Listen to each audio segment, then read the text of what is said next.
report which can be used as reference later. We should go through it first, no? Harry. Yeah. I think we should display, or we should once there is a sufficient participation. No, I agree.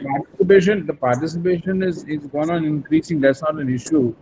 We are not yet started. The question is, let the lenders speaker decide what he wants to do. He wants to display or not. No, Harry. About Harry is here. We have not read it also. Who has read it? I've read only the contents table. So, something that we all know. 90,000 crores. No point in talking about it. I think we should stick to the questions we have raised. And I've already shared those questions with the two speakers from the banks and investor group. And they are coming ready with those. And one of them has to be at 5 o'clock. So, Okay, so we can start off with the Indian perspective, and then we can go. So, if you allow me, Harry, I want to read out.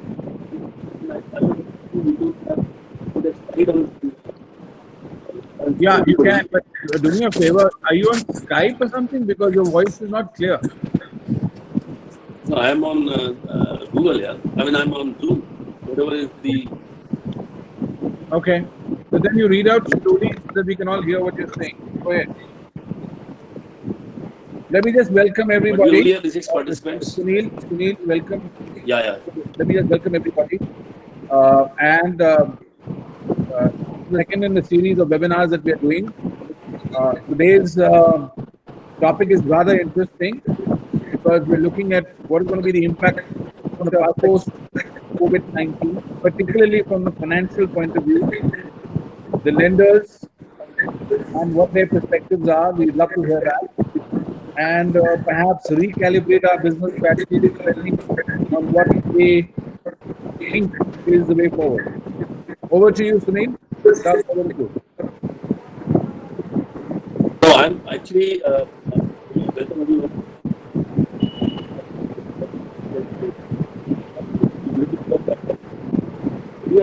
Can't hear you. No. Can't hear you, Sunil. Hello. Yeah. Yes. Can you hear now? Yes. Okay. The idea is that we all know the problems are. I think everybody other than the person speaking should mute themselves. I think so. I'm doing that.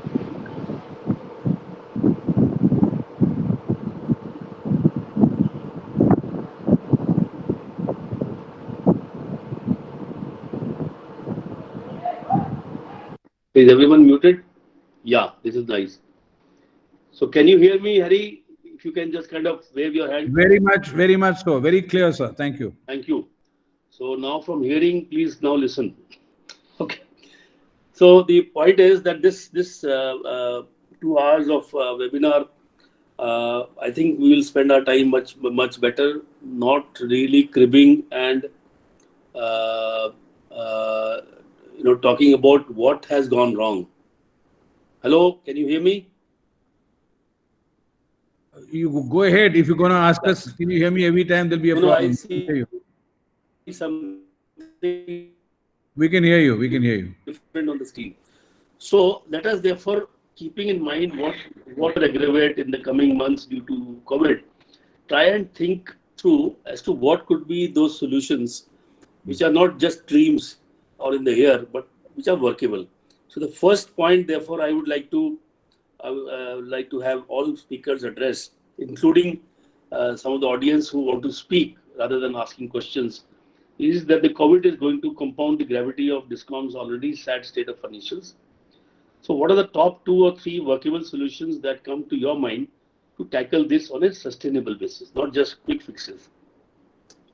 So that's the first thing I think we need to all think about and put place on the table, and then we can take away whatever is workable, and then see how it can be implemented, and some advocacy required around that. Okay. The other thing is that we have our speakers this time from the banking and the lending community, and the investing community. We have Dr. Pawan Singh. I think he is here already joined, and he is the CEO and MD of PTC Financial Services, which is one of the power sector centric NBFC, and he had some good ideas about how to resolve some of the issues. So, and we have Mr. Rohit Anand, who is the senior, he's the head of the Asia Infrastructure Group of CDC of UK PLC. So, I would expect them to share their thoughts on this question. The second thing I have is, as to from them, what are the few legitimate asks or changes that the lending community or the investing community will seek from Reserve Bank of India or the MOF. The banking sector would like to seek, recognizing the situation the sector is in, given that these are due to external factors. These are not issues which companies are facing because of the promoters not doing their job well, or internal inefficiencies of the businesses, but it is a sectoral external environment which is leading to the current scenario of various companies in the sector. So, what are the changes that we may seek from the Reserve Bank of India, which might help the situation, and which might help these companies survive for much longer than what the current regulations allow them to survive for? The third is, how should the sector solve the problem of excess supply of power and the associated costs and losses coming out of that? The fact is that the supply of power, almost about, I would think about 85 to 90% of the supply, which is in terms of the plants which are available, are contracted for long-term supply. And in the thermal sector, there is a fixed charge if you do not use that power. And my guess is that the discoms today are, and more compounded by COVID, are incurring something in the region of 70,000 crores per annum, paying fixed charges to these thermal plants, which is not their fault, but it's an obligation for the discoms to pay because they have been contracted for. The demand is not meeting the matching the supply. So, what is the way out where this cost, which is really an idling cost, can be optimized, minimized, and a win-win model? The third or the last point from my side, which I would like to seek comments and also maybe start my view, is the discoms really need a surgery, and I don't think financial packages is a good way to keep giving them. I mean, this is good money going into bad use. So there has to be something different. So one of the things we have been talking about is privatization, where it has worked in terms of the overall parameters that discoms need to improve on. And in the case of discoms privatization, there are political issues. So the point is, can we create a political case or a business case for the political system to go for privatization? Today we think they are adversaries. Privatization, no. Political system says no. But let us try and find out what is it that can make the political system go for discoms privatization in their own interest and not as an imposition. So I think I might like to start, Hari, with one small example where I feel the discoms privatization is not adverse to the interests of the political system. Political system really wants their vote bank or their constituencies to be happy, okay, which should be coming from their side. The discoms consumers are all the citizens of that area, all the residents of that area are discoms residents. So if the government controls the discoms, in a way it is impacting in some way all the residents of that area. So, example I'll give you of a place called Jahangirpuri, for example, in Delhi, which had losses of about 87%. And the local MLA in that area was we were told that you should not go into that area. You would be thrown out. You'll be killed. In some cases it has happened. But what we thought was that how do we make that our AT&C loss reduction programs socially inclusive? Okay, this means that they also have an interest in our reducing the AT&C losses. So in short, we did a lot of CSR work. We did franchisees in those areas where the Jangirpuri guys were taken as a franchisee, school dropouts. We gave them an incentive scheme where from their basic wages of 6,000, these guys came to a level of 25,000 rupees.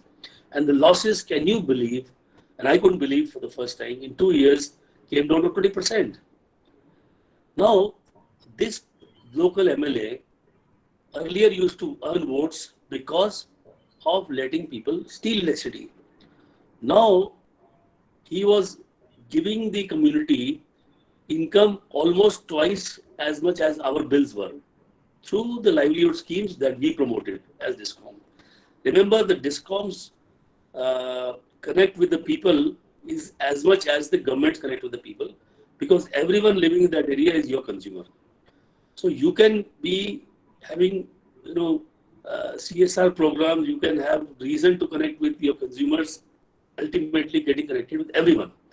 So the most natural catchment area for any social projects, community projects for a DISCOM is the whole constituency of that particular area. I think why I'm saying this a little bit more is, this is one acknowledgement that we got from many MLAs in Delhi, that it was because of the power sector reforms, privatization, they won 3 elections. Okay. Point taken. Just want to, if I may, liven up the discussion. Perhaps you can also explain to me, after explaining to me all the MLAs and the Jangirpuri incident, why do you have almost 25,000 crores worth of regulatory assets in Delhi as a part of the privatization? As a lender, my first concern would be, what the hell do I do in a situation where the privatization of distribution, where I have a few billions of dollars of regulatory assets being created? All what you said is well taken, well intentioned, and perhaps you need to thrash out the way forward. But how do you explain this phenomena? Because Mr. BP Raja made in the last webinar was that there's a problem with the political economy, and I would go one step further. I think I would like to call it the East India Company's mindset, which basically makes the politician go in a certain direction which has absolutely got nothing to do with business, profit, or financial viability. How do you explain that to the lenders? Okay, let me attempt that. Imagine there are 2 DISCOMs. One is run by private players, reasonably prudent private players. Other is run by the government. And imagine both of them have the same regulatory asset, say 10,000 crores. Now, I would say that the regulatory asset in the case of a DISCOM run by state is understated, because first they will be cut for expenses which they will not even ask for next time. In the case of private sector guys, they will continue to fight to get their monies. So the benefit of privatization is what I was trying to tell you is that if there's a regulatory asset which has been left because of the pressure which the politicians would put, it is at least shown in the tariff orders as receivable, carrying a carry cost of 13 to 14%. Okay. Now, second thing is what I would like to create a business case for politicians to say, do not let any. Hello.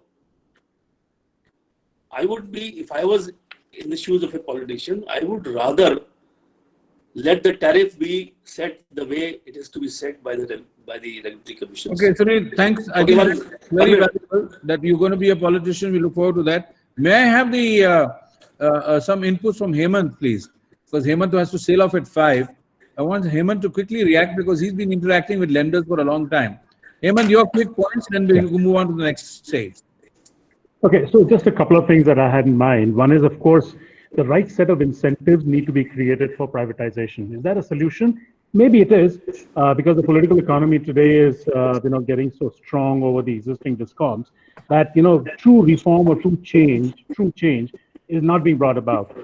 Now, the immediate set of issues in terms of what COVID is going to have, what kind of impact is going to have on investors and lenders.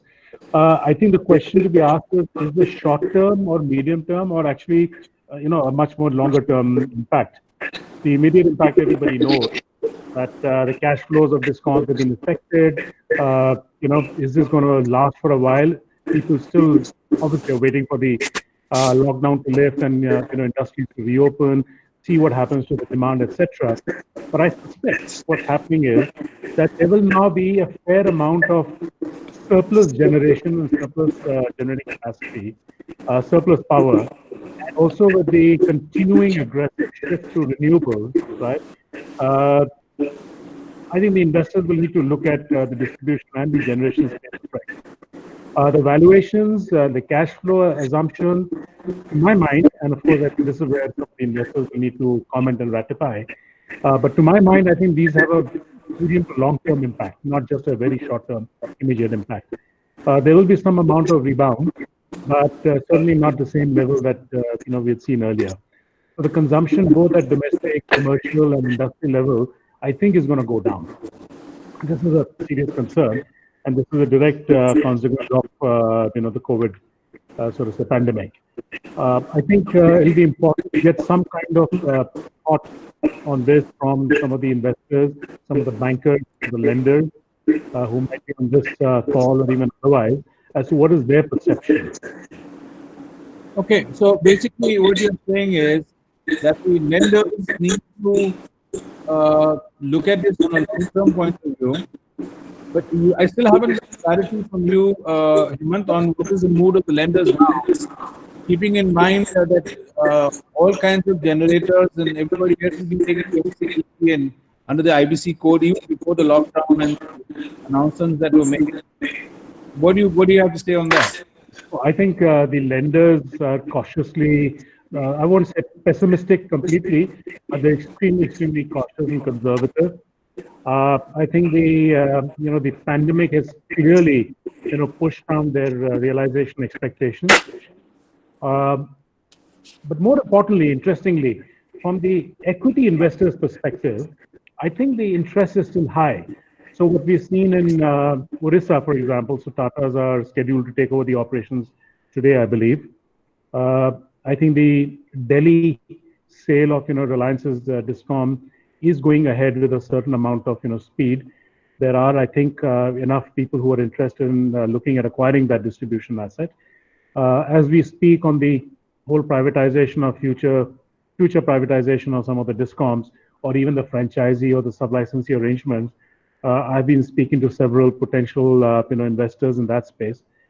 They are looking at it very aggressively. But I think each one of them is looking at financial modeling and financial. Hold on a second. Sorry, Hemant, sorry to interrupt. But this is something very important. I just want to understand. A company which has been set up as a generating company, would it be able to get into distribution now? Yeah, with the license, of course. So there's no conflict between generating and discoms and distribution. There is a conflict between transmission and distribution, which of course the Act itself prohibits. But a generator can be in a distribution business. NTPC is one of the bidders for the Delhi, so to say, sale of Reliance distribution business. Okay. I don't know whether they're taking it up seriously or not, but they're one of the people who are looking at that Okay, so, as a generator as possible. So let me understand. What you're saying is that NTPC is going to repeat what it did in Muzaffarpur and in Unchahar or wherever, where there were dues, money was owed to them, so they took over the power plant from the state government's concern, and they can do the same thing with a private company. Is that correct? No, not necessarily, but that of course has to be negotiated. But yes, some of the dues can be offset. But here this is going to be a share transaction, so I suspect it cannot be done. It cannot be done. Okay, that's what I wanted to, just want a clarification on that. What is your thought process on the regulatory assets in future? Supposing we go in, privatization is the panacea for all the problems. No, it's not. Yeah, so I just want to figure out, how does it go? I mean, the regulatory asset was an interim measure. It's just been kind of, with great respect to all the regulators, been abused wherever it's been rolled forward kind of endlessly. It's not a solution to, so to say, cash flows. But that's in the traditional model. Even the regulatory assets, I think the state governments, if they step up, and I think Sunil can talk a little bit about that because we were having a chat on it. They can issue bonds. They can issue deferred obligations at a high rate of return, which can deal with the immediate cash flow problems, but that will have to be coupled with a fairly significant reform on collections, which means cost to service. The tariff will have to be reflective of true cost. It cannot be that there's a huge revenue gap.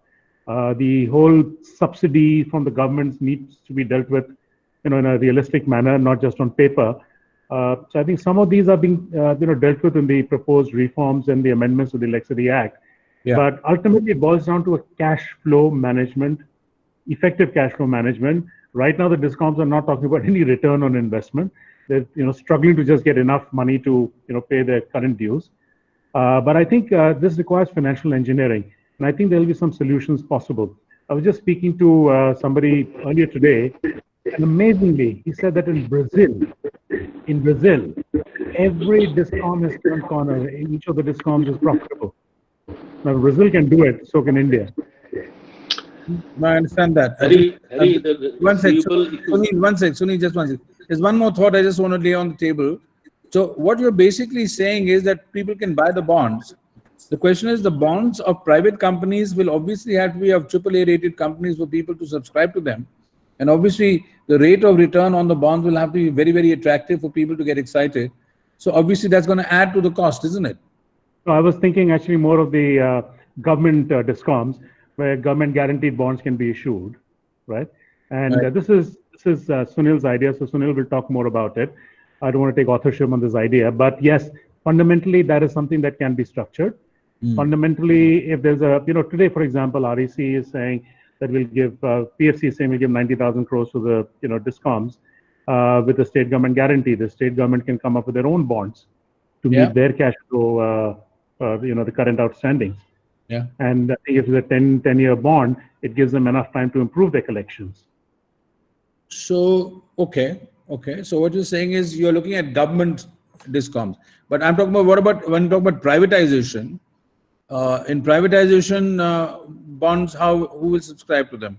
No, I think there'll have to be a different structure. So I don't think the same model will just automatically apply to a private discom. So, yeah. Sunil, you want to take authorship again and start off? See, the point is here, there is a difference between the government discoms and the private discoms. One thing, one has to sit with the regulatory commission that you created these regulatory assets. You also created a mechanism to liquidate it. By the way, there is an 8% surcharge on top of the cost, so-called cost-reflective bills, tariffs, which was set up in, which mechanism was set up in 2012. And that 8% surcharge over a period of 10 years would have liquidated with interest the entire regulatory asset of 2012. So, why it has not liquidated? Because it's still not. First reason is that they created more regulatory assets after 2012. Second is that the period for recovery in some discoms was not 8 years, it was about 15 years. But whatever it might be, there is a mechanism to be enforced in consultation with the DRC into the tariff order, where a separate amount is kept for liquidating the past dues, which I call past sins. They could be escrowed also in favor of the lenders. That is one point. Second point, I think when it comes to discoms which are owned by the governments, the only mechanism I see for the discom to be of some positive value for takeover would be that these regulatory assets would actually have to be converted into a VGF kind of a thing, where the government would have to chip in one time to say, okay, these receivables are no longer there, and you value this as if there is no receivable. Okay. Because when the privatization happens, the private companies are not going to leave the regulatory commissions that easily without getting recovery of that, and which could mean a tariff hike. And a tariff hike post privatization is a suicide for any government. I think Pawan has joined us. Sunil, you want to let's welcome him in, and maybe Pawan can react since this is a hot topic right now. Yeah, so Dr. Singh, welcome. And I think you know what we are talking about, what we are all facing. So we were talking about before you came as to what is going to be the scenario when if the discoms have to be privatized. They have a lot of regulatory assets. The incoming investors are not going to put any value on that yet, own it. So that is one point we were discussing. And the next thing, anyway, I had in mind was, Dr. Singh, for you to comment on is that there is a huge idling cost which the discoms are bearing today. And why I'm raising this question to you is because bankers will be a major stakeholder who could actually help in this resolution.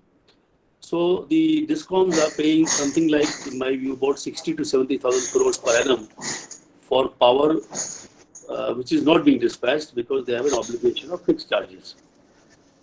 And we all know that the PLFs of those plants will remain very low till such time the demand picks up, and again adjusted for the additional supply of renewable also, which is coming. On a net-to-net basis, I clearly see a 4 to 5 year of period where the PLFs are going to remain very, very low and will bleed the IPPs as well as the discoms.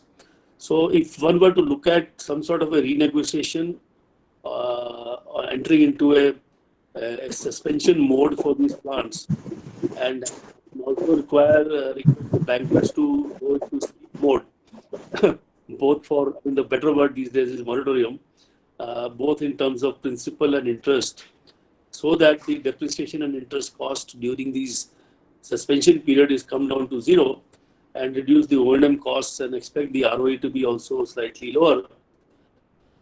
Do you think the bankers would be able to come up with a solution which allows the discoms and the IPPs to enter into a suspension period Okay, mode, Sunil. and by extending the PPA? Sunil, Yeah. hold on. Let him. So let me ask. Yeah. You are asking. I asked you to ask Pawan, but I have an issue. Doctor. No, this is for Pawan. No, Doctor Dev. Hey, this is for Pawan. Hello? It's for Sorry. Dr. Pawan Singh. Sorry? This question is for Dr. Pawan Singh. No, I know it is. He's going to ultimately give an answer, but Dr. Dev would like to say something. Please go ahead, Dr. Dev. You want to say something before Pawan comes in? Dr. Dev, are you there? Dr. Dev, switch on your mic. It's on mute.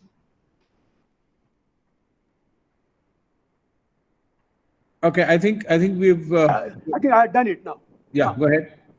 No. See, we are wasting our time talking about privatization of cities. If we want to privatize Pune city, there is no difficulty. It can easily be done. But the issue comes in, any chief minister will not agree to privatize only Pune city. What about the surrounding rural area? What is going to happen to Baramati?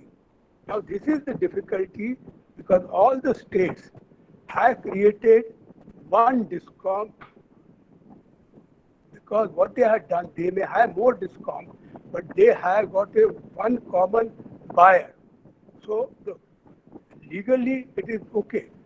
But that being the case, it is a political issue, but there is no difficulty as far as if you pick up the areas, cities, they can be privatized. But who is going to cross-subsidize rural areas? And that is the chief minister's political concern. So we can go on and on.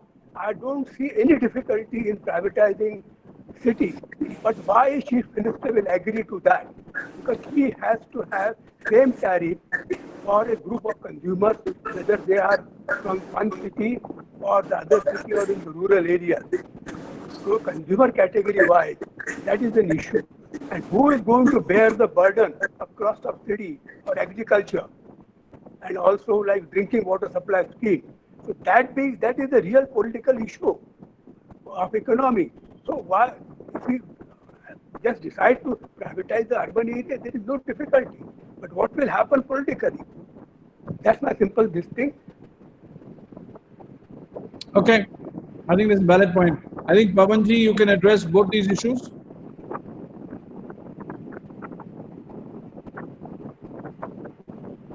Dr. Deo, can you mute your mic, please? A lot of breeze Yes, there. yes, that's what I'm. You're also in the cyclone area like me.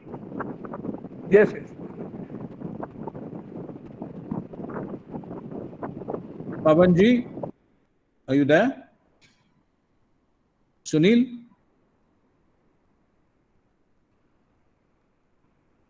Sunil, can you hear me? The issue of the privatization in lieu of the rural areas raised by Dr. Dev many times. And I leave the other question that I had raised to Dr. Singh to reply. I think my view, personal view, and we've not discussed it earlier, let it be a therefore debate, that no one, I think, seems to have convinced in the right way any chief minister as to how privatization is going to ultimately benefit him on the balance. There could be certain things he may not like, but a certain thing which he can't even imagine will happen to him. Let me therefore say that we need to find, that was the basic idea of this session, to find solutions to the problems which have been perennial, and I don't agree that they are perpetually going to remain. For example, if we develop a model of privatization for the entire DISCOM and say the bidders will have to commit to a price that they will want to charge to those special loved ones of the chief ministers. So there is a category of consumers which I, as an incoming investor, would say I would not propose it along with the regulatory commission. Will have to be that the prices for this category of customers will be X. They're all metered. They shall be paid by the government of the state. Assume it is 2 rupees.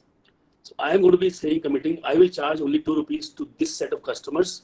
Let the government decide what they want to charge them. There's a single point delivery system that we have in many forms. Even in Delhi, you have cooperative societies. So you give a separate rate to the cooperative society and it charges then all its residents. So we have to think of formulas where we are, therefore, he's ring fenced. Let's say we are talking about agriculture as one category. The minister, chief minister, can ring fence them from the vagaries of privatization by having a pre-agreed tariff with some indexation linked to CP, WP, whatever, for the next 15 years.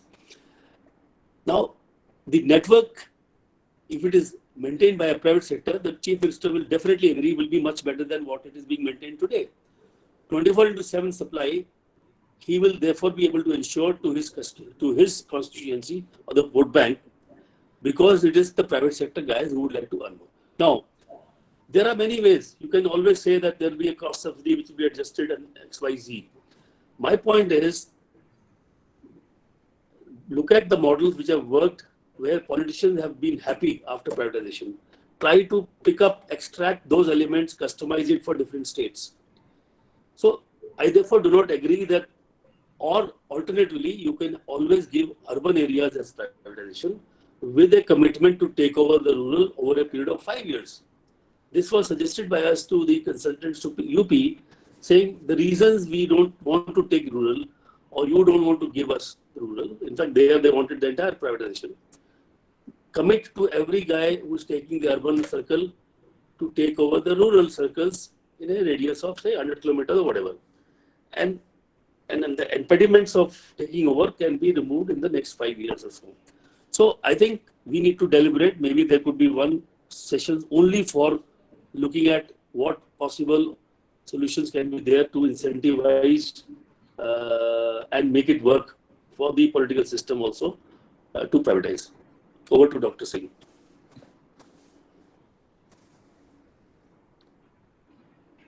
Hi, Dr. Singh, are you there?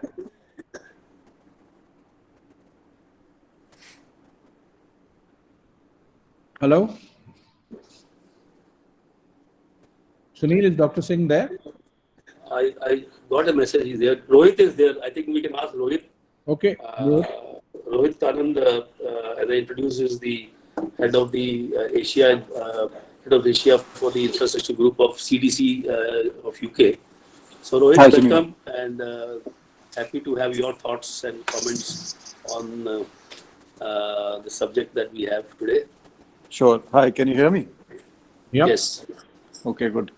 So I think that first, some very interesting solutions are being proposed. I just want to first lay out a little bit of the lender or an equity investor's point of view at this stage, which is that first of all, see, as far as the lenders themselves are concerned, barring the public sector banks, the banks themselves are in a pretty difficult state. So forget what is happening with the distribution sector or generation sector.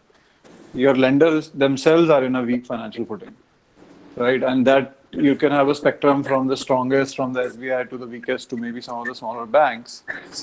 But first point is that the pool of capital which is available is shrinking quite quickly. And today, unless and until you have a good quality developer and you have a good quality tender, you're going to struggle to raise the money at a set of terms which is acceptable for most developers. So this is, even without the sort of taking into account the sector's issue, because most investors or most lenders look at this sector and say that, look, the return is simply not worth taking the risk. So why do I even bother?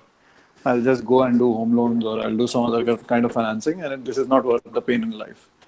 So that is the first thing that, even if you were making money and you were lending at 9.5% return or 10% for a 20-year loan, even that in itself is a marginally economical activity. It's not really very attractive commercially. Now you add on top of that two issues which have happened. One is that, as far as any capital is concerned, which has a choice where it goes, very few people in the world would really want to deploy such long-term capital at these kind of low returns, right? So first thing is that you have become less competitive globally because of the fact that in other parts of the world, assets have become cheaper.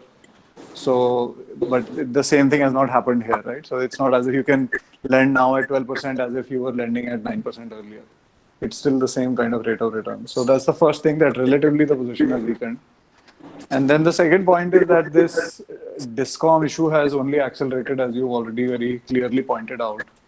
And the one thing that has not been pointed out is the fact that you also have the double whammy of the CNI sector, where frankly the cream of the customers will get slowly eaten away by to the extent possible by the open access or the rooftop companies.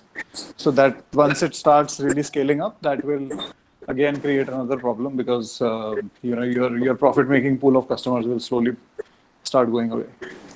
So I think that till now, at least when people were looking at investing, they were still looking at the central tenders and feeling comfortable that there is a sort of shield protecting them from the DISCOM problems.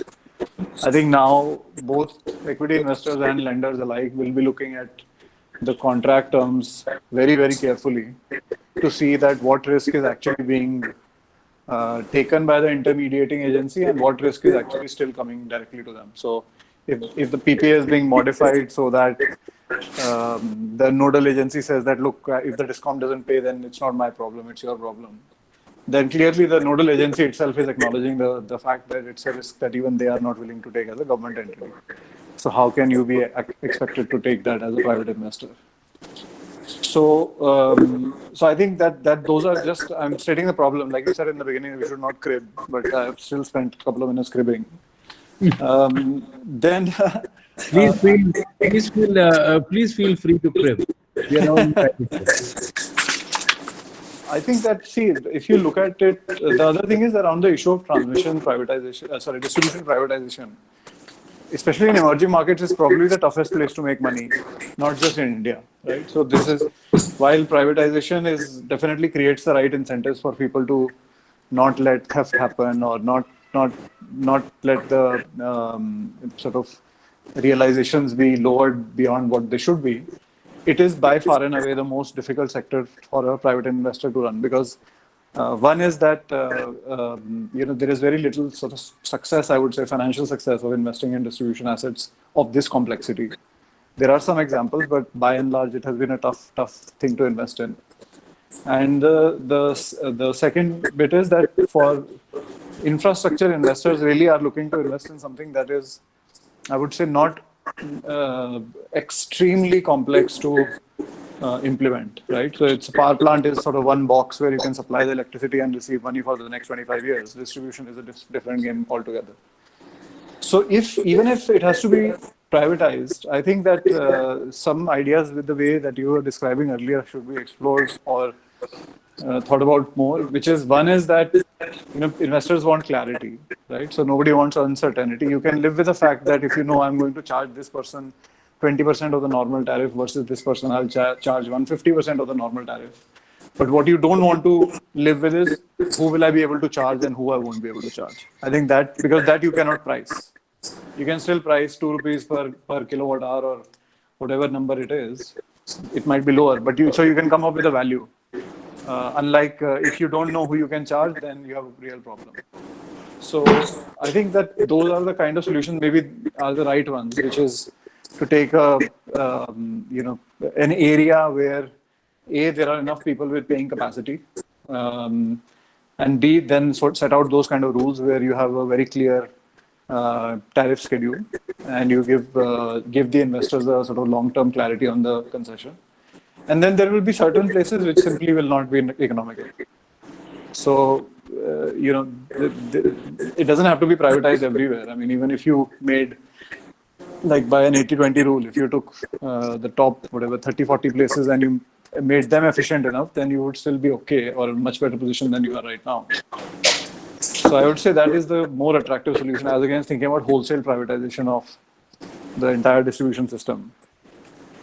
Okay, so basically, I want to ask you another fundamental question just popped up. We are still talking about privatization versus government.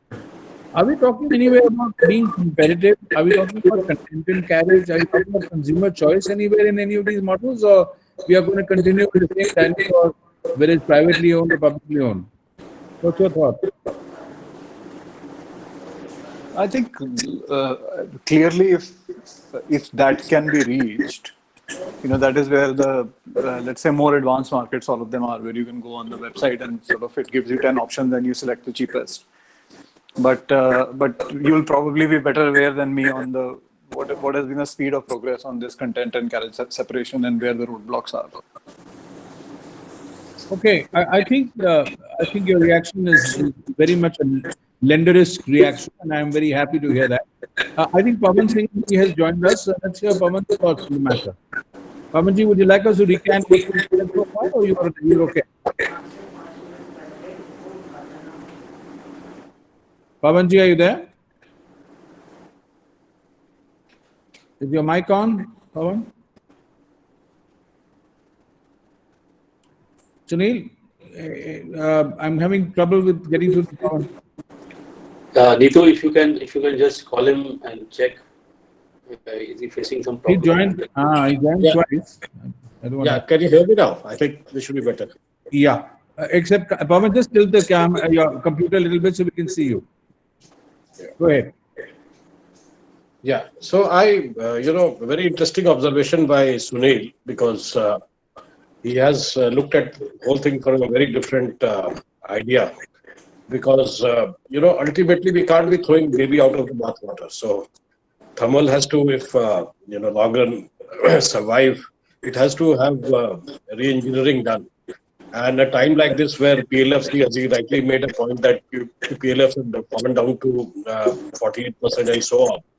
So, and it will be totally unfair on discoms who are, as it is, so much financially burdened, to carry this fixed cost without getting any value out of it.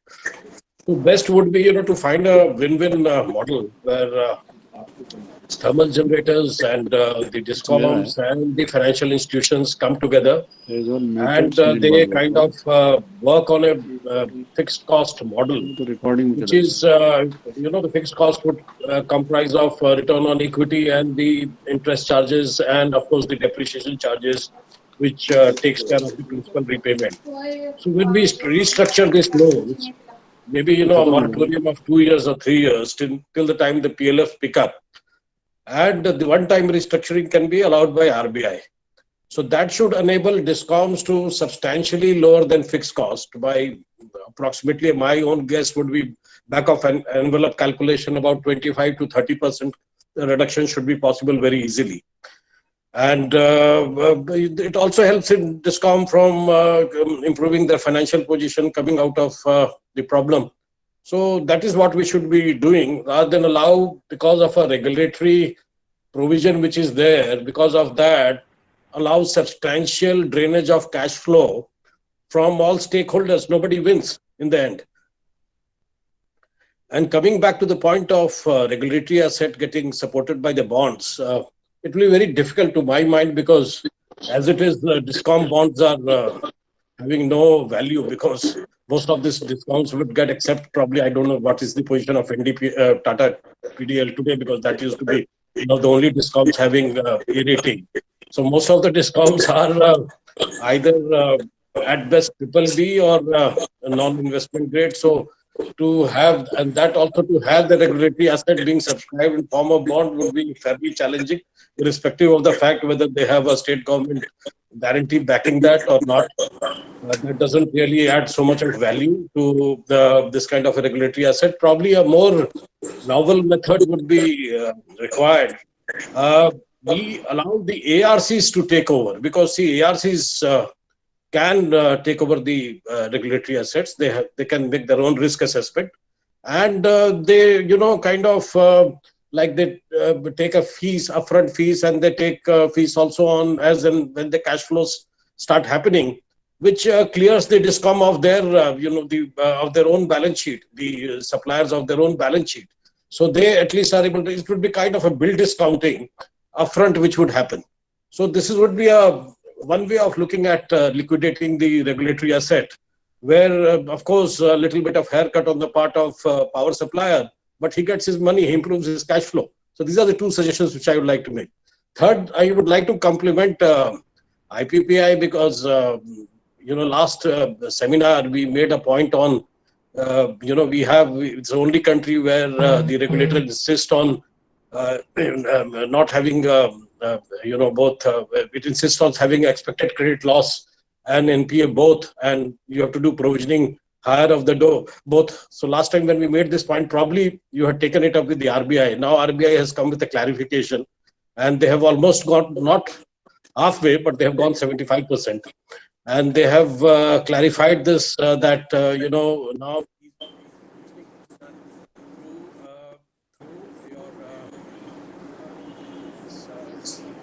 model and not necessarily the NPA, and only they have to go a little forward and do NPA determination, because NPA is based on aging of the asset, and aging of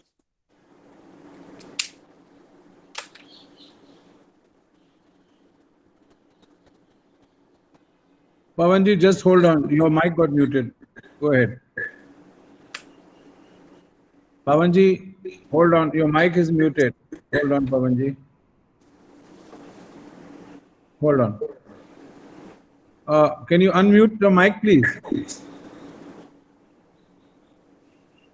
Pawanji, your mic is got muted.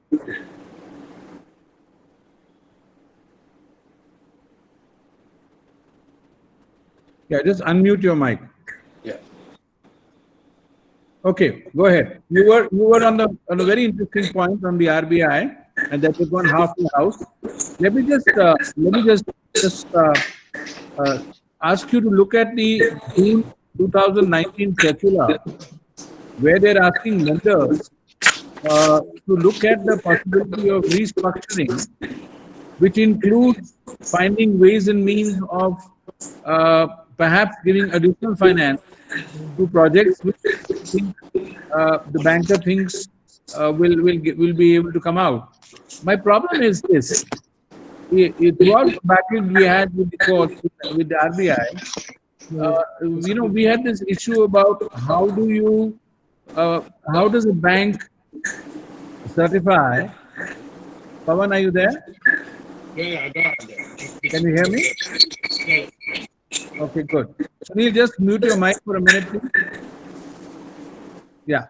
So if you read the page 4 of that notification, it also talks about banks going out of their way to help power projects, including restructuring and including giving additional finance.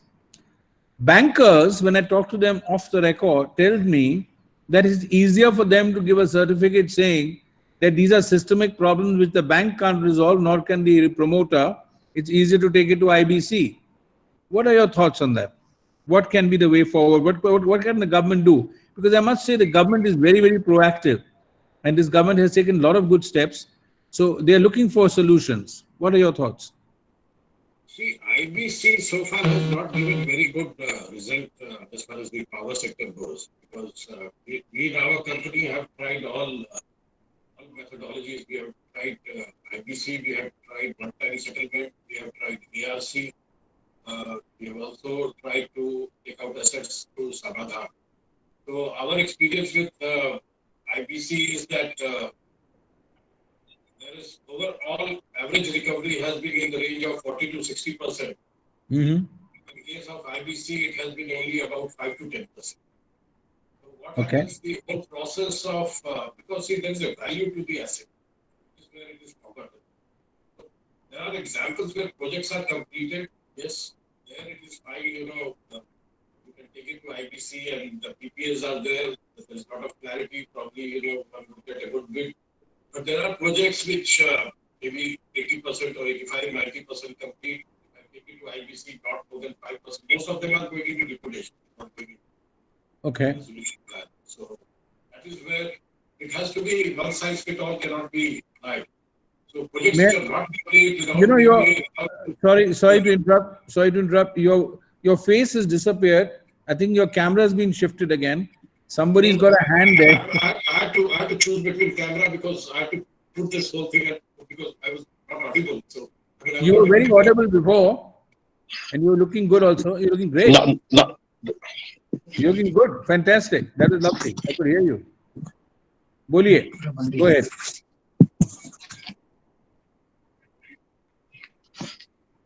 Go ahead. Yep. अभी जो बीच में आपका close up आया था बहुत अच्छा आया था. That was very good. Cinematically speaking, it was looking good.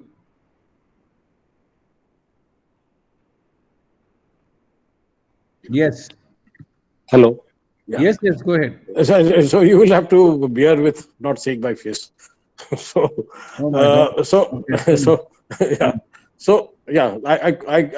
missed the last point which you made. Yeah. No, I said the last point was that RBI circular of June 2019, which was consequential to the Supreme Court decision, gave the discretion to the lender, URF banks, to decide whether they want to support any particular project or not, and the taking them to IBC was not automatic. Verma ji, आप अपना mic बंद कर लीजिए. You are not audible. I'm not audible. Okay. Can you hear me now? Can you hear me now? Everyone? Yeah, I'm able to hear. Yeah. Okay. So going back to the RBI circular, it talked about giving discretion to banks rather than forcing them to automatically go to IBC. And if you look at the bottom of page 4, there's a footnote which says restructuring means giving more money and giving extra support and restructuring the loan and infusing more capital. But bankers off the cuff are again saying that, listen, we don't want to get into all this. These are all systemic problems. And so therefore, we want to just refer it to NCLT, IBC, recover whatever money we can. And as our friend from CDC said earlier on, हम दूसरा कोई business करेंगे यार with a lesser return. We don't want to get in the power sector. Now, be that as it may, what is it that we can recommend to the government to look at? Because you are right, it's a halfway house. RBI has gone halfway. Banks have not even going that way because they are very concerned about what will happen in the future. There's an issue of sanctity of contract. There are a whole bunch of other complicated issues which are unnecessarily created. So I don't know whether privatization is a panacea or whatever. I think the policymakers in Delhi need to sit down and come out with a very clear-cut plan as to how to revive the sector. And Pawanji, I'll conclude these remarks by saying that if you don't have a 24/7 power sector, you will not be able to get internet, and therefore e-governance and work from home and all of that will fall apart. So keeping that in mind, what do you as a lender suggest is the way forward? See, as I mentioned earlier, see, one size fit all will not be the solution, because, as I said, that projects which are completed, which have PPA, which have full supply, there are takers for those projects through your IBC route. But there are projects which would be, maybe 85-90% complete, and on the FSA part and PPA part, there is half clarity or no clarity. So these projects have to be handled very differently, and it's not that huge lenders' money is there. Unfortunately, we lenders have become diffident because we tried whatever we could and nothing happened. So, now we are trying to close the door. This RBI circular has come that asking us to restructure. I wish it was given to us 2 years back, because we are closing the door when the horses have left. So, restructuring, yes, at a lot of projects. For example, we have one project like Athena in Chhattisgarh. It is close to 84-85% complete. Now, SBI being lead wanted to bring subordinate debt to complete this project. RBI at that point of time said that, no, even if you bring a subordinate debt, I'll classify this will be treated as a debt, and since debt equity ratio is getting changed, I will classify this account as restructured and I'll treat it as an NPA. So our obsession with treating accounts as NPA rather than finding a solution to a particular project has brought us to this kind of a situation where banks are no longer interested in doing restructuring exercise. Having said so, it's very important to understand what is the kind of investment which has been made. Many of these projects already have had money sunk is close to 6,000, 7,000, 8,000 crore. So, ultimately somebody's money. So either it's the taxpayer paying or the depositor paying, whosoever is paying, but somebody is paying for this kind of an. So what is very important is that we need to have institutions and structures who work on these projects, see that these projects get completed. There is, there is a lot of inherent value to these particular projects if you have them completed, if you have had them full supply linkages and PPAs, and then of course you then get bidders, and whatever route, IBC route or whatever Swiss challenge method, whatever one has to follow. But the intrinsic value of the project, which already so much of investment has happened, and with some little bit of topping up, these projects can be restored. These need to be identified and handled totally differently. And what is that differently that you have in mind? What should happen? Differently, I said that you have to have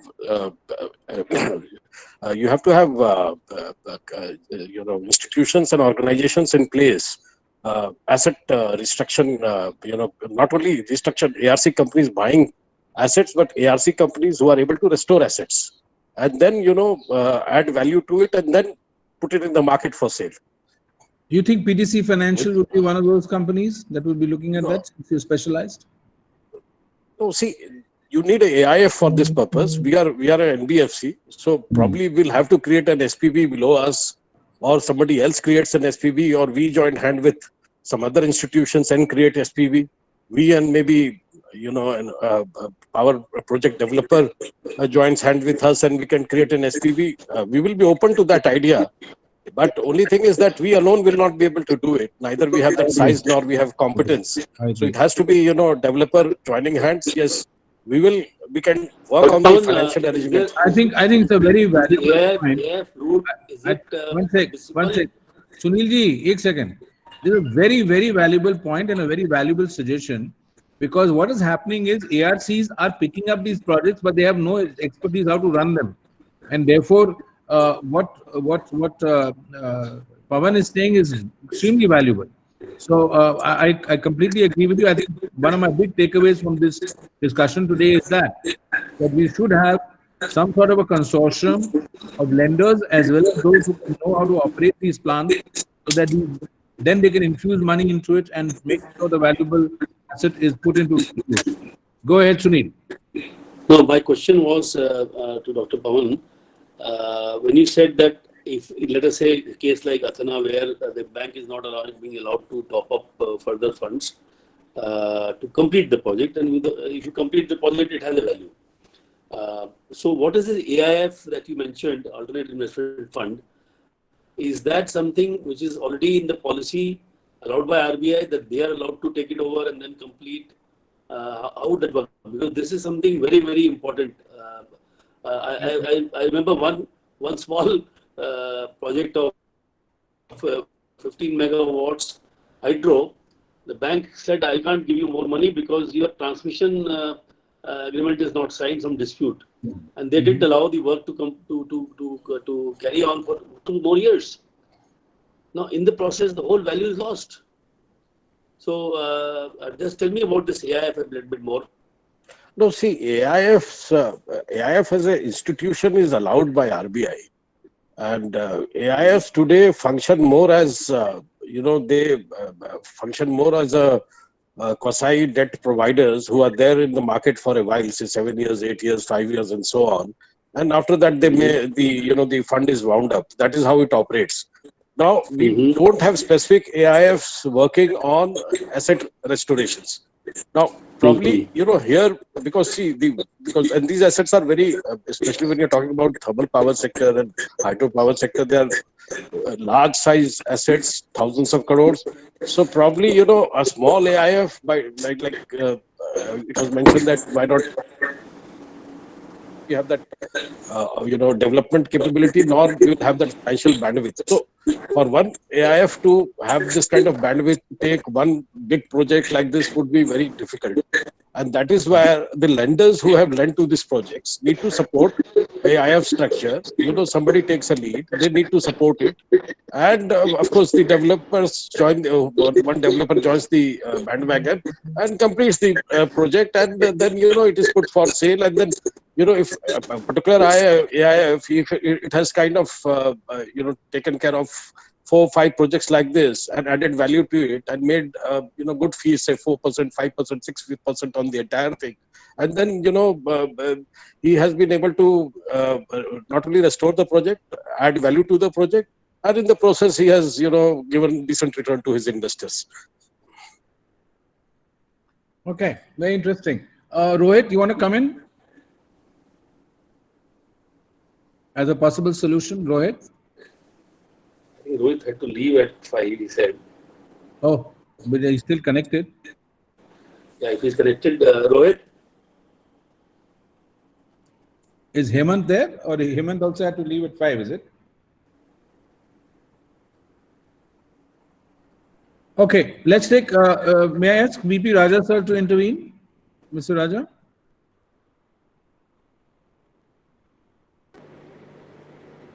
Am I audible?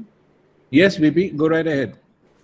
Yeah, I've been hearing this discussion on privatization and various ideas made, and also on the role of banks.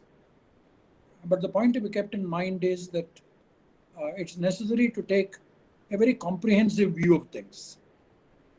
The macro environment as it exists, as it existed prior to this COVID situation, how long this situation is likely to continue, and even prior to COVID, when we had a total installed capacity of about 370,000 megawatts,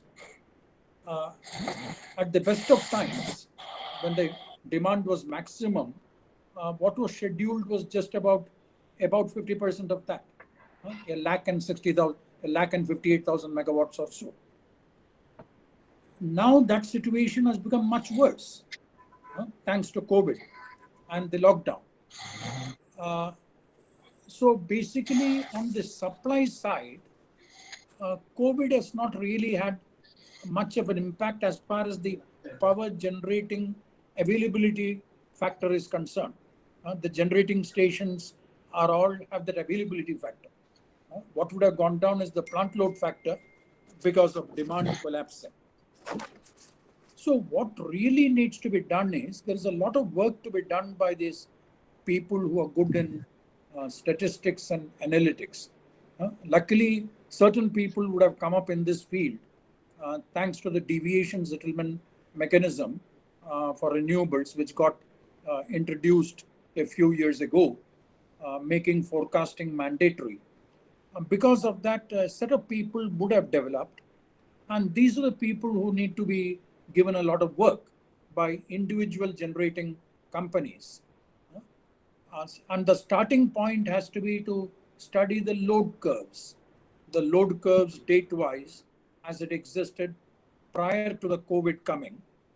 We must keep in mind that COVID is an external factor, an act of God, and hence a force majeure situation.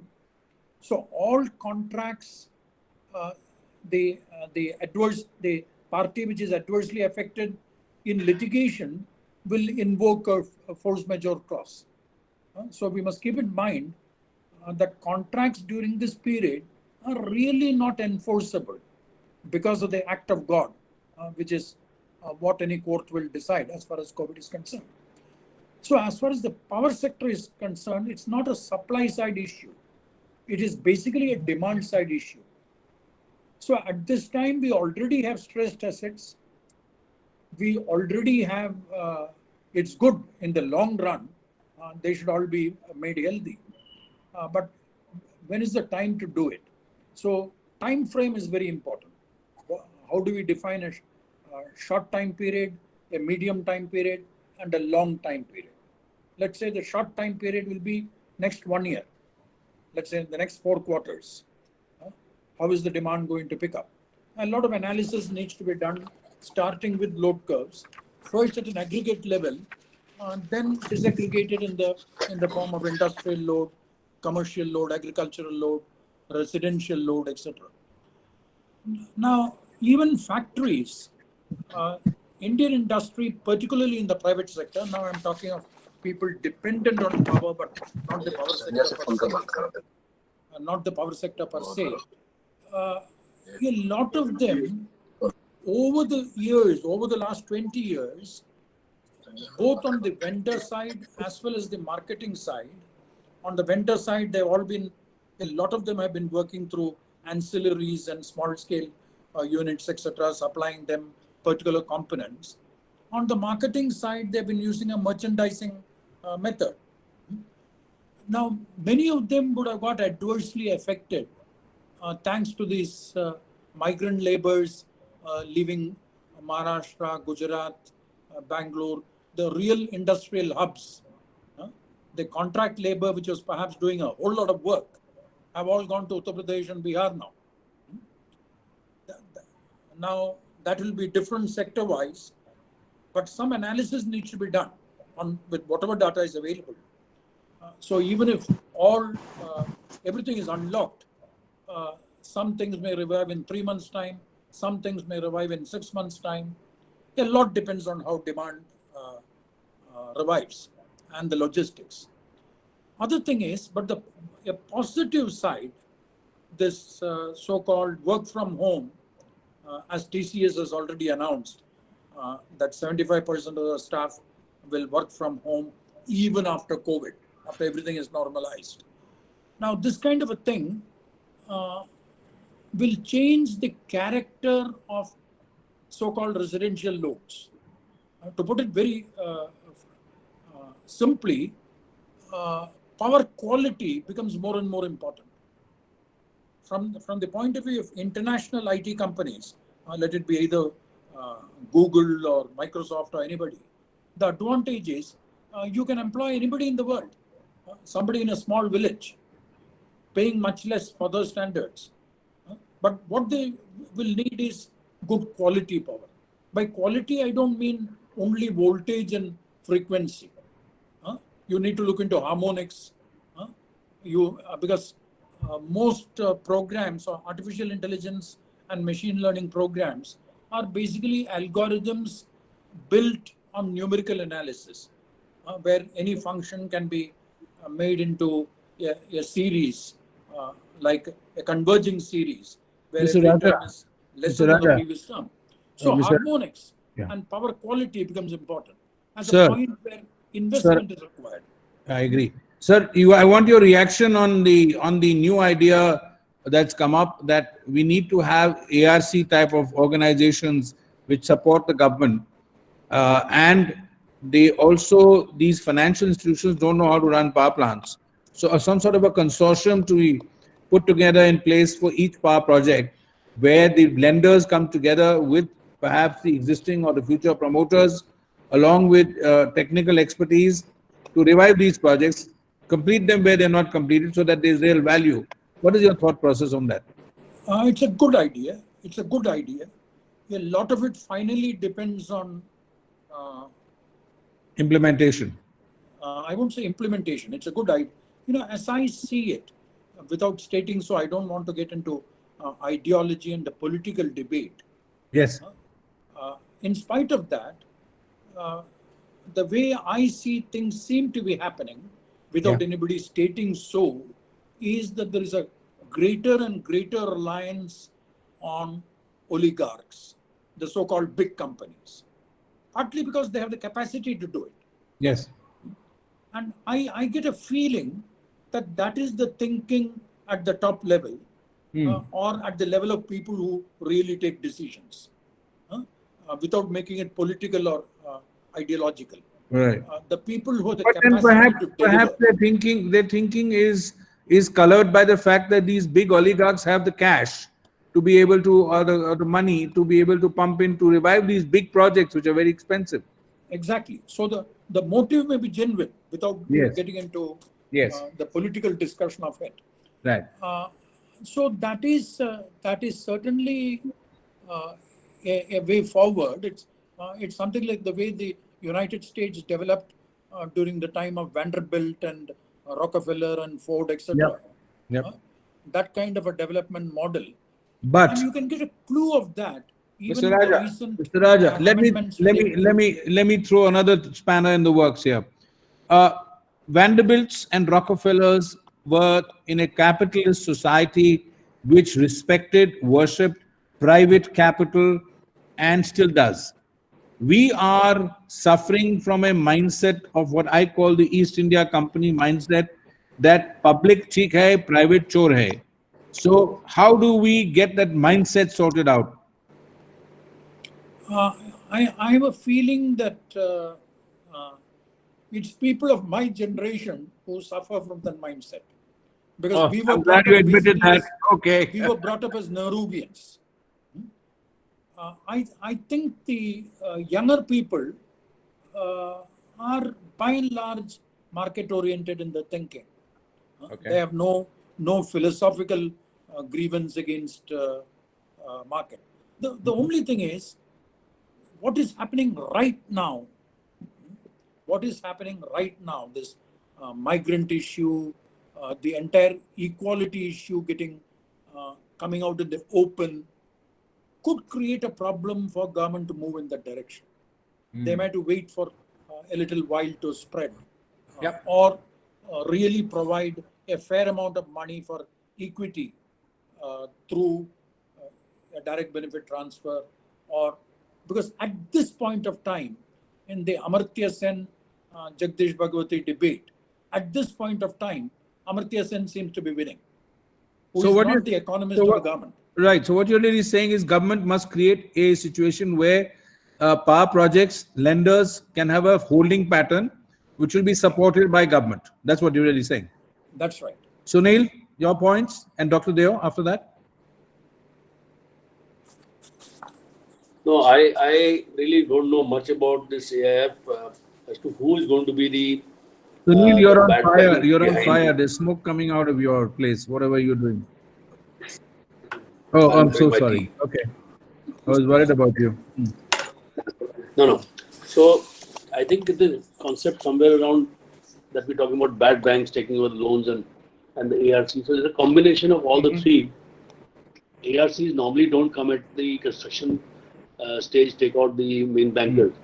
So I think if this can be structured, the whole idea would be that the new set of lenders, come investors, would not be restricted from taking any actions in terms of meeting cost overruns, time overruns, like today the banks are because of the RBI regulations.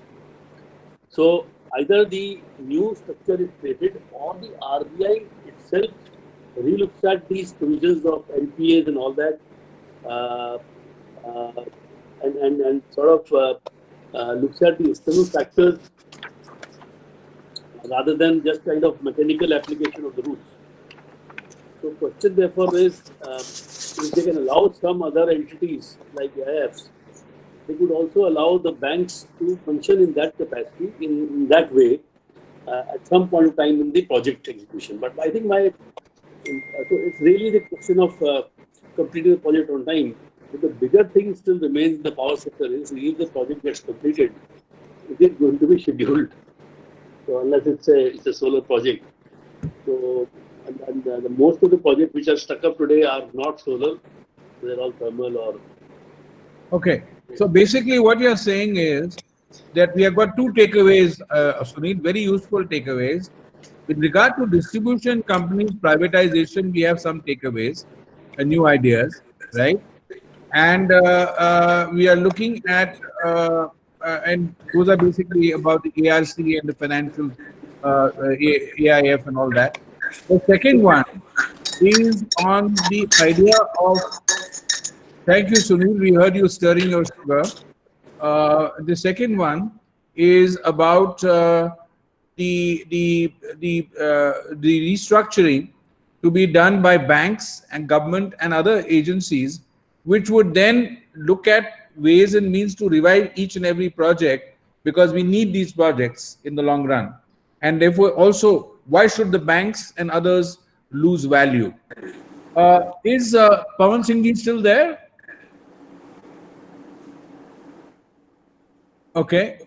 One of the things which you have missed out, Hari, which Pawan resonated with my idea also and your idea, that the banks are today in a position to get the RBI to agree on a special restructuring of loans for the operating projects which have very low PLFs, and because of which it is incurring a huge cost to the discoms. Okay. And the volume being so large, in my view, something like I would not be surprised if it is more than 40 or 50 gigawatts. Okay. So if these loans can be restructured in a way that the cost during suspension period, not to anyone's disadvantage, are reduced, and some costs are deferred. And we had a long discussion with Dr. Singh on deferring even the interest payment, capitalizing the interest payment, so that the balance sheet of the IPPs also does not get impacted. Yep. And that, in my view, is something we should. I think that's very nice. That's very useful and very doable. Very useful. Okay. As we are coming towards the close of the session, is there anybody in the audience who wants to come in? Rakesh Nathji, would you like to come in? Or would Mr. Bajaj like to come in?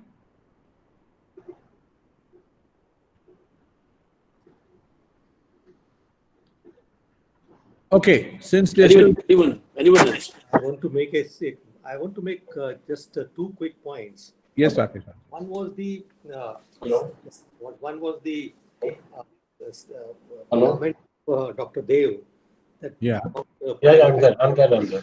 Because he said that privatization of city, if you do, who will do the cross subsidy? Who will give the cross subsidy for the low-end consumer in the rural area? So why can't we make, say, 1/3 of the state and the area to be carved out in a manner that it is a balance, is a mix of industrial, commercial, domestic, and rural loads, and a viable area, so that their cross subsidy up to plus minus 20% remains, and it becomes a viable area. And why I'm not saying the whole state, because no state government will agree to the whole state. So have 1/3 of the state carved out in a manner that the tariff of all the categories of consumers is almost viable. And there is that makes sense.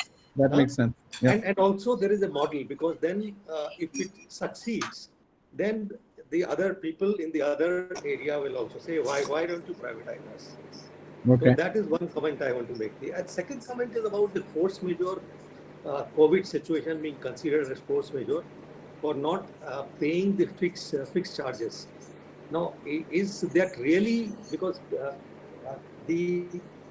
why the distribution company is not making them pay? Because their industries and commercial areas are down, and the collection from the rest of the area is also difficult. So this is a financial issue. Now, as far as my understanding is, most of the PPAs say that the lack of finance or financial difficulty is not a force majeure. So I personally feel that this may not be covered in the force majeure.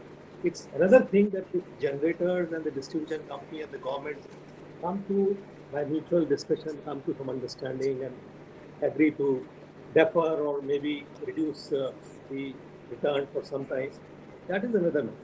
But legally speaking, I feel that this particular situation, if it is, I think that's a very valuable because financial crunch is not a force majeure. It's not an act of God. It's not an act of God. It is neither natural nor non-natural force majeure. Yes. Okay, Sunil, can you mute your mic, please? Yeah. I have a question for Mr. Nath. Sir, Yes, Mr. Rahul. Rakesh Nath. Hold on, Rahul. Mr. Rakesh Nath, I just wanted to know, sir, even if it was, let us say, construed as force majeure, does it only help the DISCOM by saying, I can't pay you now, I'll pay later? Or does it mean under the PPA that the fixed charges are not at all payable? No, whatever PPAs I have examined, I mean, legally, I find it is not covered in the force majeure. COVID situation is not covered in the force majeure. No. My question was, if it is force majeure, even if it is unless it is considered as a natural force majeure, because in the natural force majeure, fixed charges are not to be paid. In a non-natural force majeure, fixed charges, partial fixed charges are to be paid. Fair enough. Okay. I would like to ask a question. Yeah, hang on, Ashwini. I've got Rahul Tongia next. Then you can. Okay. Hold your horses. Yes, Rahul. Sure. Mute your open your mic. Yep. Go ahead. Hi. So I would just like to make an observation, having looked at around the world and reforms, having a book on Indian power sector reforms and stuff. Public versus private isn't the only dimension that we need to think of, because it's actually competitive versus rate of return regulated, which is another dimension, which is very key, because private is meant to bring in capital, efficiency, and a few other things. But that's not the only thing, because private does not mean competitive in and of itself. The lens that I see missing going forward is actually risk, in the sense you've got DISCOM versus GENCO, DISCOM and transmission. I mean, I've publicly sort of made this observation. Why is it that Power Grid has a 30% margin on, not margin, it's net earnings are 30% of cash flow. So these are the metrics that we need to first look at. And at the end of the day, even if you have a private entity, but they have a lot of constraints upon them, whether it's on the tariff side or whether it's on contractual side or labor side and so many others, there's limits to what just by saying we need to privatize can alone do.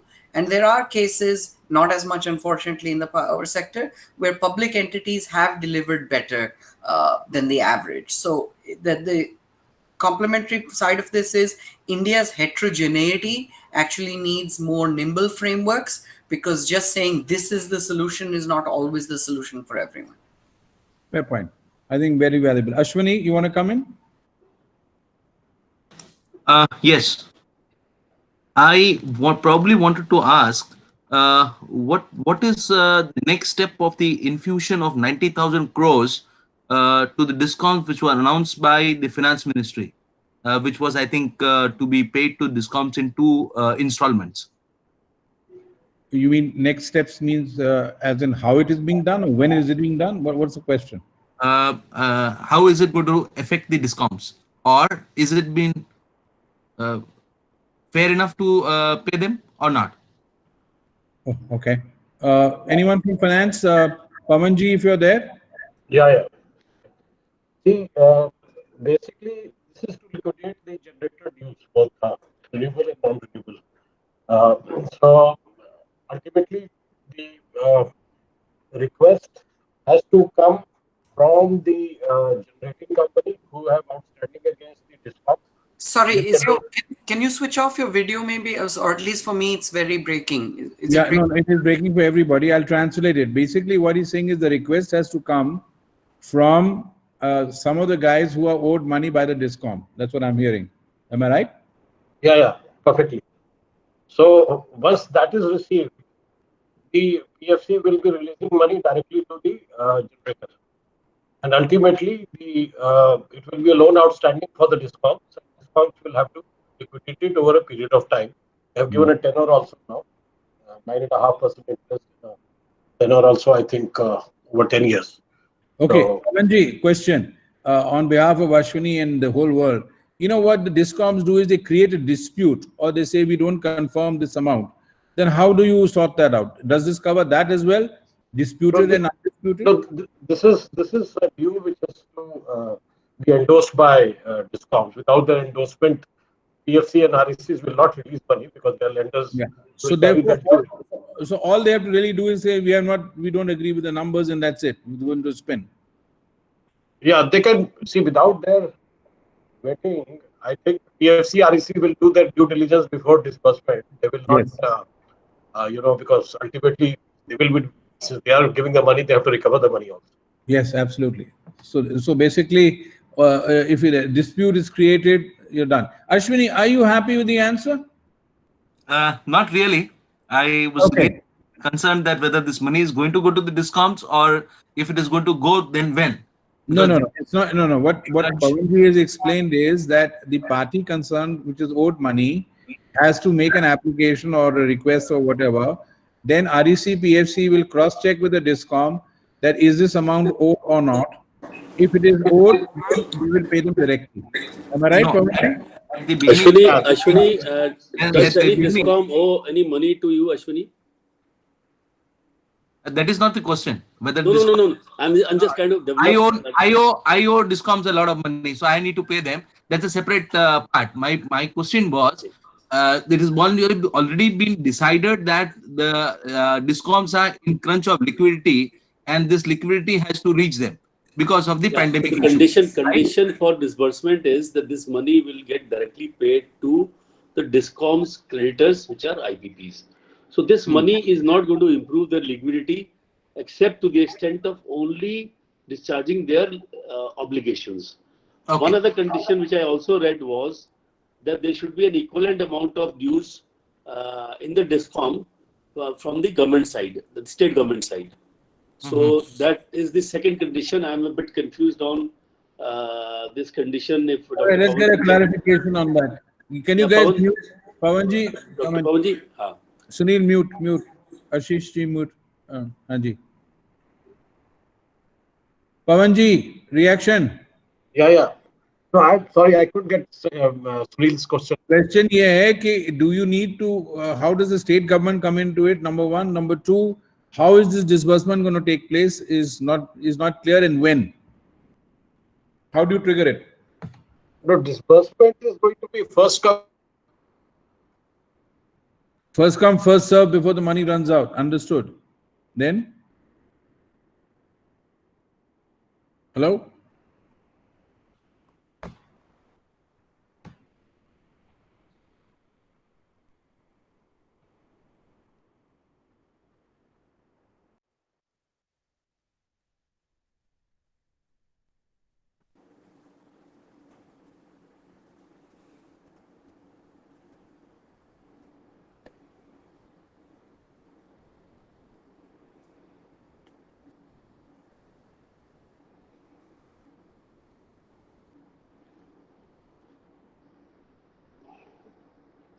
Can you hear me? Mr. Raja, can you hear me? You're audible. Okay. Pawan, can you start again? Because we just lost you.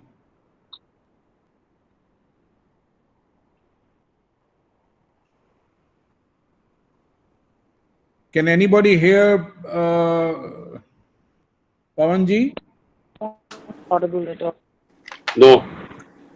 Okay, so Mayday, sir. Where are you? Pawanji.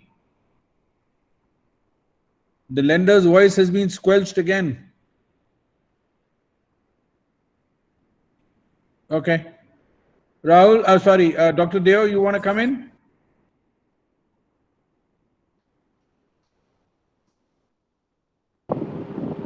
Yes, please. Yes, yes. Can you hear me? No, I just want to support that unless you involve big players and do the restructuring, things are not going to happen. Only thing gets more complicated is you have got a very absurd renewal purchase obligation and you are trying to carry that with you. There has to be a realistic view about when the resources are unevenly distributed, how that can be done. Otherwise, we will be just chasing very unrealistic targets and which affects the system.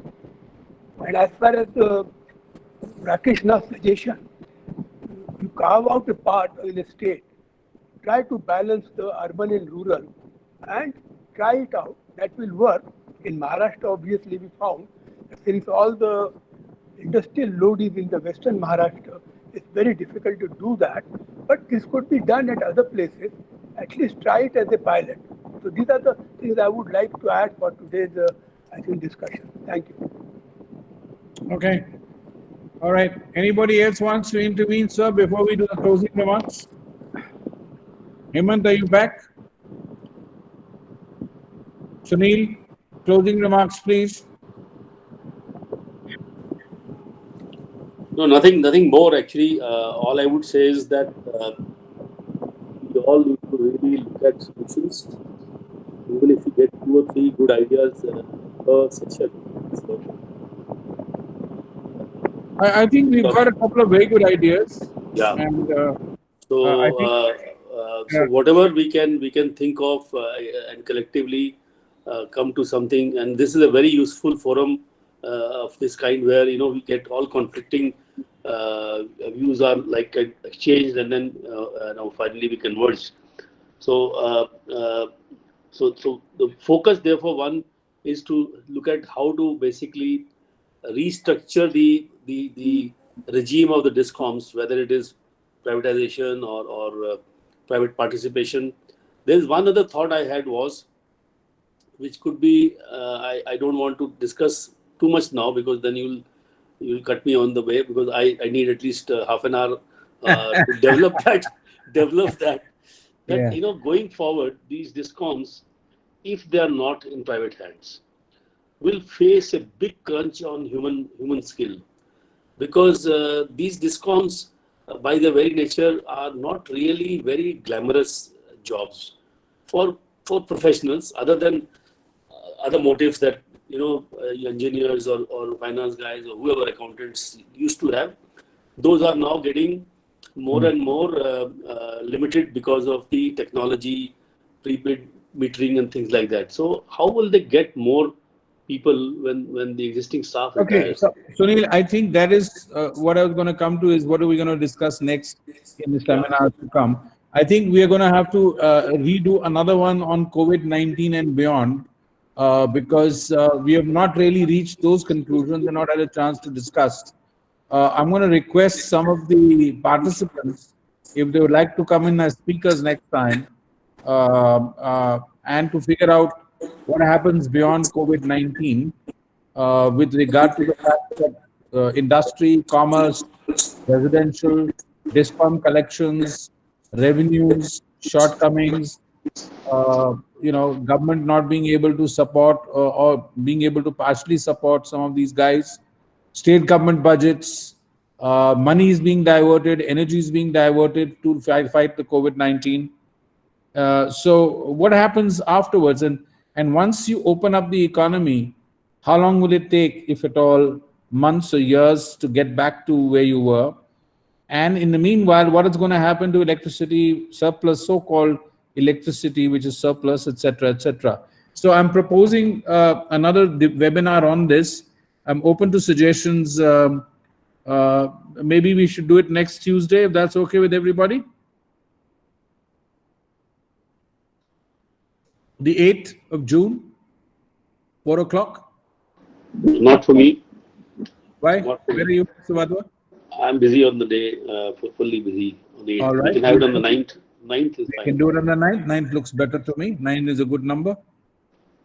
Dr. Deo, Rahul, would you like to join in? Actually, Tuesday is the 9th, no? Okay. So the 9th, Yeah, 4 I can o'clock. join. I mean, I've shared a link to my paper on discoms post-COVID. Yes, that's why I wanted you to join in, because you've done some work on that. It'd be very, very useful. And so on the 9th at 4 o'clock, VP, Check the is that time. okay? Sorry. 4 o'clock, 4 o'clock. Let me check my calendar. Yeah. VP, are you there? VP is disappeared again. Okay. We send a message. Dr. Deo, is that convenient? Yes, 9th is fine for me. 9th is fine for you. Excellent. Great. Sunil ji, we have shifted it to 9th. Now, no excuses. And Rahul, I hope I have your green signal as well. Yep. Brilliant.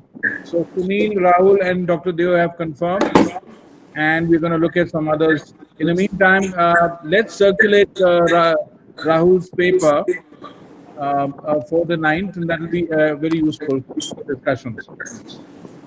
All right. Anybody else from the audience wants to come in now and say something?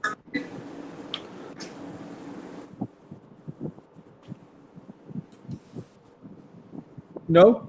Okay. So thank you very much, everybody. VP, you disappeared in between. We were looking at 9, 4 o'clock. I hope that's okay in your calendar.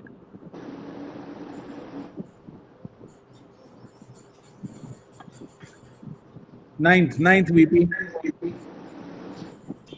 Harry, if Can't someone hear from you. your office could just help send a calendar invite and update and stuff. Yeah. All right. Rahul, you send me your link also, which you are just talking about this post-COVID. Chat में डाला है मैंने. Okay, I don't know whether it remains after this or not. I'll email you. I'll talk to you offline. I'll email you. Yeah. Mail basic. Rahul, be careful of Sunil. He's very insidious, very clever. He's always offline. All right. Okay. See you guys. Lovely. Harry have dropped my email in the chat, and I expect a link. I'm available on 9th. Okay, Ashwini. That'll be lovely. Lovely. Look forward. Let's look at the phenomena, ladies and gentlemen, or what's going to happen post COVID-19, and see how the electricity sector can come back with positive suggestions for the governments and the policymakers. Bye-bye, and lovely having you guys on board. Vijay Saab, you're a delight. You look lovely in that t-shirt. Thank you. Bye. Thank you. Bye.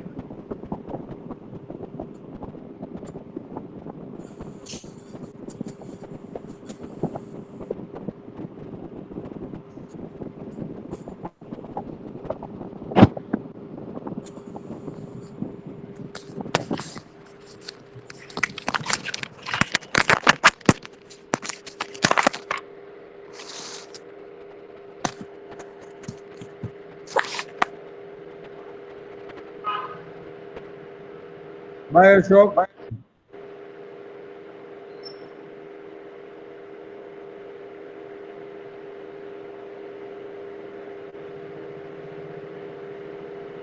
Jen, we finished. Thank you.